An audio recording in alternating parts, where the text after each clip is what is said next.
নমস্কার। আজ সর্বজয়া লাইফস্টাইলে আমি আজকে নিয়ে এসেছি আমার রান্নাঘরে। আজ আমি রান্নাঘরে একটা নতুন রেসিপি, সম্পূর্ণ নিরামিষ, লাউ দিয়ে ধোকা, লাউয়ের ধোকা তৈরি করব।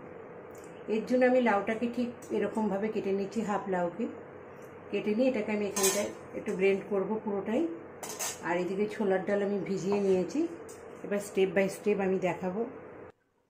এইবার এই যে আমি এভাবে ঘষে নিয়েছি একদম এরকমভাবে, আর যেখানটা মুখের দিকটা যেখানটা বীজ থাকে সেই যেটাকে আলাদা করে রেখেছি, এটাকে আমি পরে আমি একটু ওর মধ্যে পেস্ট করে নেবো। এটাও আমি দেবো এর মধ্যে, কিন্তু এখন দেবো না, রান্নার সময় দেবো। এবার এইটাকে আমি আস্তে করে একদম জলটাকে এভাবে চিপে নিতে হবে, বা কোনো কিছুর সাহায্যে বা ছাঁকনির সাহায্যে এরভাবে চিপে নিতে হবে পুরো জলটাকে।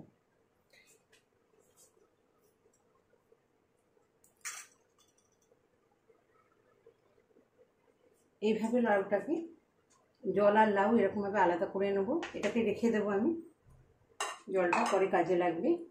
এবার মিক্সিং বোলের মধ্যে ছোলা যে ডাল যেটা ভিজিয়েছিলাম ভালো করে ধুয়ে নিয়েছি,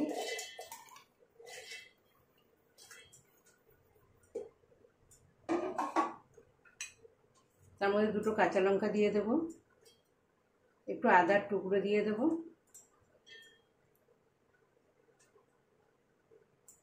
হলুদ দিয়ে দেবো, একটু জিরার গুঁড়ো দিয়ে দেবো, আর একটু ধনের গুঁড়ো দিয়ে দেবো।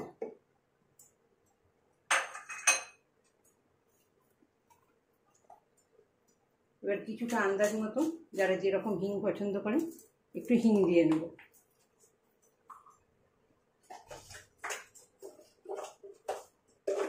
একটু নুন দিয়ে নেব,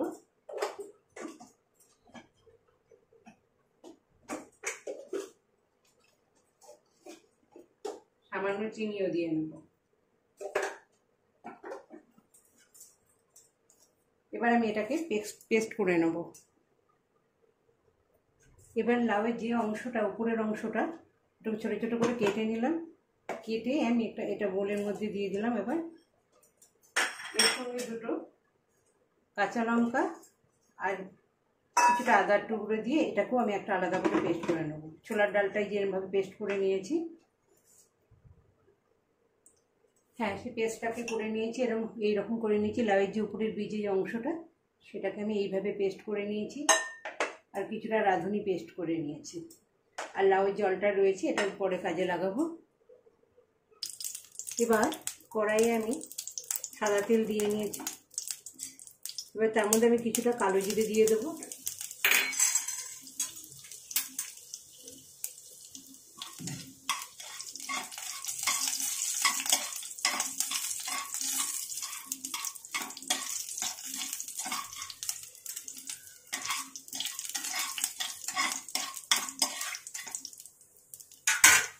এবার যে ডালের পেস্টটা ছিল, ছোলার ডালের পেস্টটা পুরো দিয়ে দেবো।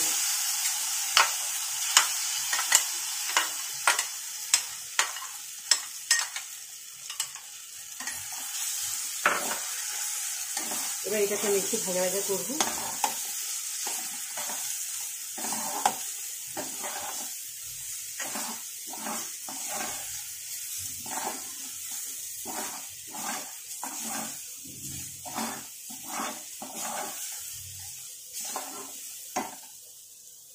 এবার লাউয়ের যেটা আমি করে ঘষে রেখেছিলাম লাউটা, ব্লেন্ড করা লাউটাও দিয়ে দেবো।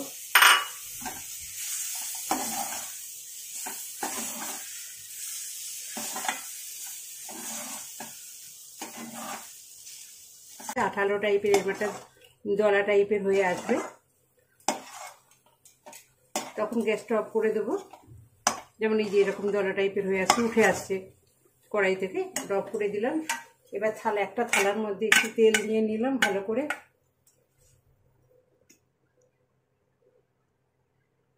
এইভাবে একটা থালার উপরে এটাকে এইভাবে মেরে রাখবো। প্রায় 20 মিনিটের মতো রাখবো, ঠান্ডা হওয়া পর্যন্ত। এটা জমাট বেঁধে যাবে।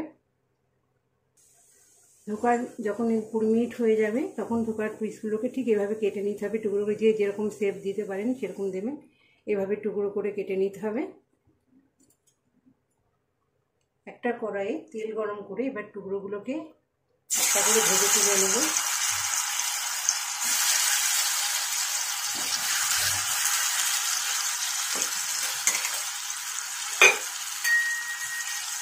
এভাবে একটু লাল করে এমনি করে ভেজে তুলে নেব।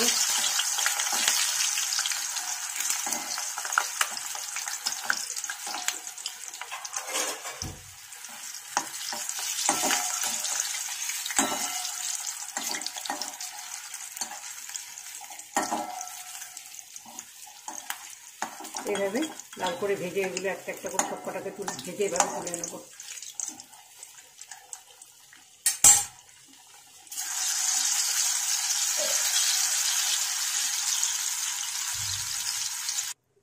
এভাবে আমি সবগুলোকে ভেজে তুলে নেব, লাল লাল করে ভেজে তুলে নেব। এবার কড়াই একটু সরষের তেল দিয়ে নেব।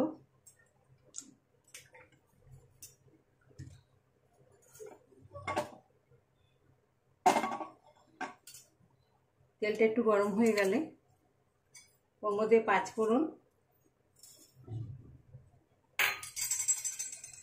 শুকনো লঙ্কা আর একটা তেজপাতা দিয়ে দেবো।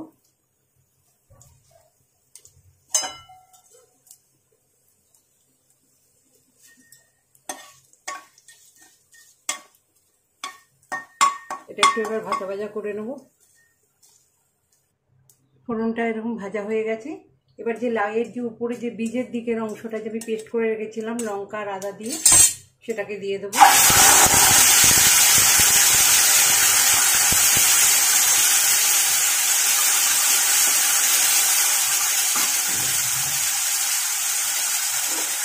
আমাদের একটু হলুদ দিয়ে দেবো,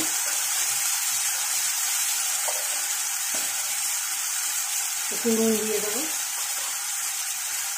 একটু চিনিও দিয়ে দেবো। এবার একটু কাশ্মীরি লঙ্কা মিষ্টির গুঁড়োটা দিয়ে দেবো।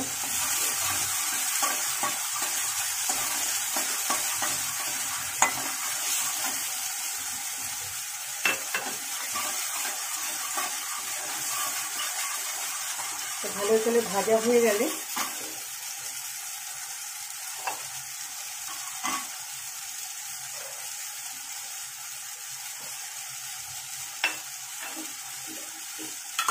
এর মধ্যে আমার বানানো টমেটো পিউরি একটু দিয়ে দেবো।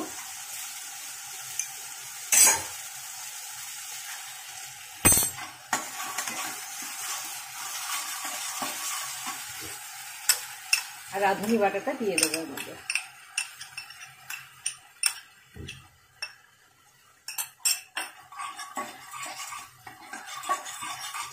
মশলাটা ভাজা ভাজা হয়ে গেছে, তেলটা ছেড়ে দিয়েছে। ওই যে লাউটা চিপে যে জলটা রেখেছিলাম সেই জলটা আমি দিয়ে দেবো এবার।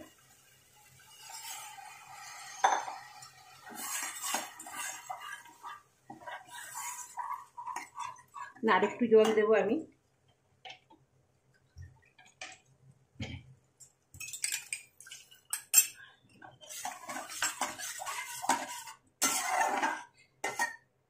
এবার এটা একটু ফুটে গেলে, ভালো করে ফুটে আসলে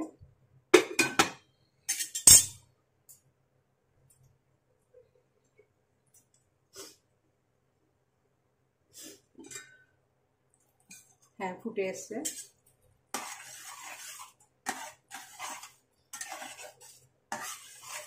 পুরো লাউয়ের টেস্টটা থাকবে এর মধ্যে, ওই জন্য লাউয়ের জলটা আর লাউয়ের ওপরের অংশটা পেস্ট করে দিয়ে দিয়েছে।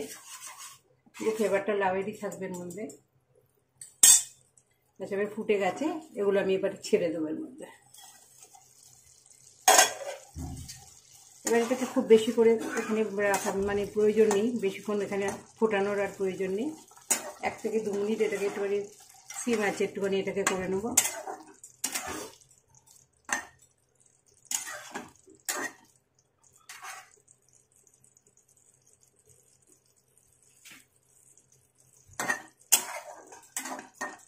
এক মিনিটের মধ্যে এটা একটু ঢাকা দিয়ে রেখে দেবো।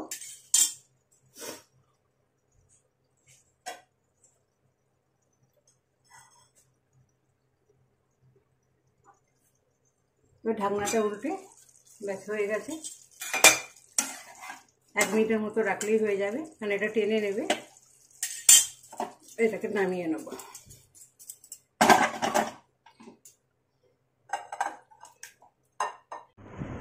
রেডি লাউয়ের ধোকার ডালনা। আপনারাও এইভাবে একবার খেয়ে দেখুন, ভীষণ ভালো লাগবে।